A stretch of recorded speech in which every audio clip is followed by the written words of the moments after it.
France, le Premier ministre Bayrou menace l'Algérie. Un attentat à Mulhouse a bouleversé la France et mis en lumière des tensions diplomatiques croissantes entre la France et l'Algérie. Un homme, né en Algérie, a attaqué plusieurs personnes au couteau, tuant un sexagénaire et blessant 3 policiers municipaux. Ce dernier, bien que sous le coup d'une obligation de quitter le territoire français, OQTF, n'a jamais été renvoyé dans son pays d'origine. La raison invoquée par les autorités françaises pour cet échec, l'Algérie a refusé à 10 reprises de reprendre l'assaillant. Cette situation a provoqué une réaction très ferme de la part du Premier ministre français François Bayrou à l'égard de l'Algérie. Ce n'est pas acceptable, a déclaré François Bayrou en marge de sa visite au salon de l'agriculture, exprimant son indignation face à ce refus répété de l'Algérie. L'assassin de Mulhouse avait été présenté 10 fois aux autorités algériennes pour qu'elles acceptent de le renvoyer chez lui. 10 fois, la réponse a été non. Est-ce acceptable? Pour moi, c'est parfaitement clair, c'est inacceptable, a-t-il martelé devant les journalistes présents. Cette attaque a eu des répercussions graves pour la France, un pays déjà fragilisé par des menaces terroristes et des tensions sociales. Le Premier ministre français a souligné l'ironie de la situation en se mettant à la place des autorités algériennes. Imaginez la situation si elle était inversée, si l'Algérie voulait renvoyer chez nous des délinquants, des assassins en puissance, et que nous disions non. Que diraient les autorités algériennes, a-t-il questionné.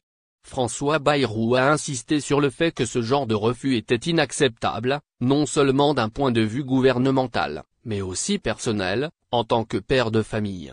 L'assaillant de Mulhouse, arrivé illégalement en France en 2014, avait déjà un passé judiciaire complexe.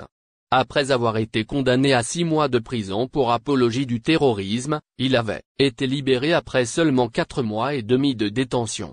Ensuite, il avait été placé en centre de rétention administrative, CRA, dans l'attente de son expulsion vers l'Algérie.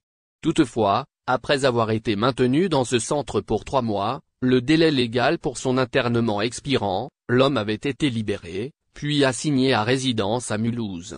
L'attaque au couteau, survenue après un passage au commissariat où il avait refusé de se présenter, a provoqué une nouvelle onde de choc.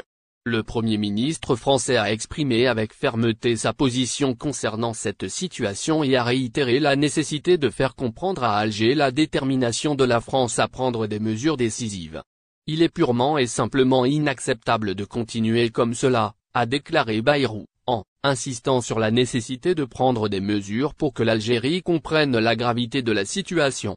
Il a ajouté que des réunions seraient organisées dans les jours qui viennent pour discuter de cette question et des actions possibles pour éviter de telles situations à l'avenir.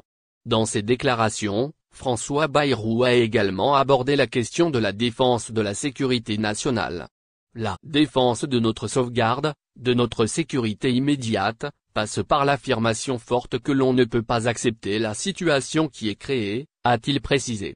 Ce message s'inscrit dans un contexte où la France, confrontée à un nombre croissant d'attaques violentes, cherche à renforcer ses politiques de sécurité intérieure tout en maintenant ses relations diplomatiques avec l'Algérie. Samedi, après l'attentat, François Bayrou avait également réagi sur les réseaux sociaux, exprimant son chagrin et sa solidarité avec les victimes. Le fanatisme a encore frappé, avait-il déclaré, ajoutant que la France était en deuil. Ce message, bien qu'émotionnel, soulignait également la ferme position du gouvernement français face à ce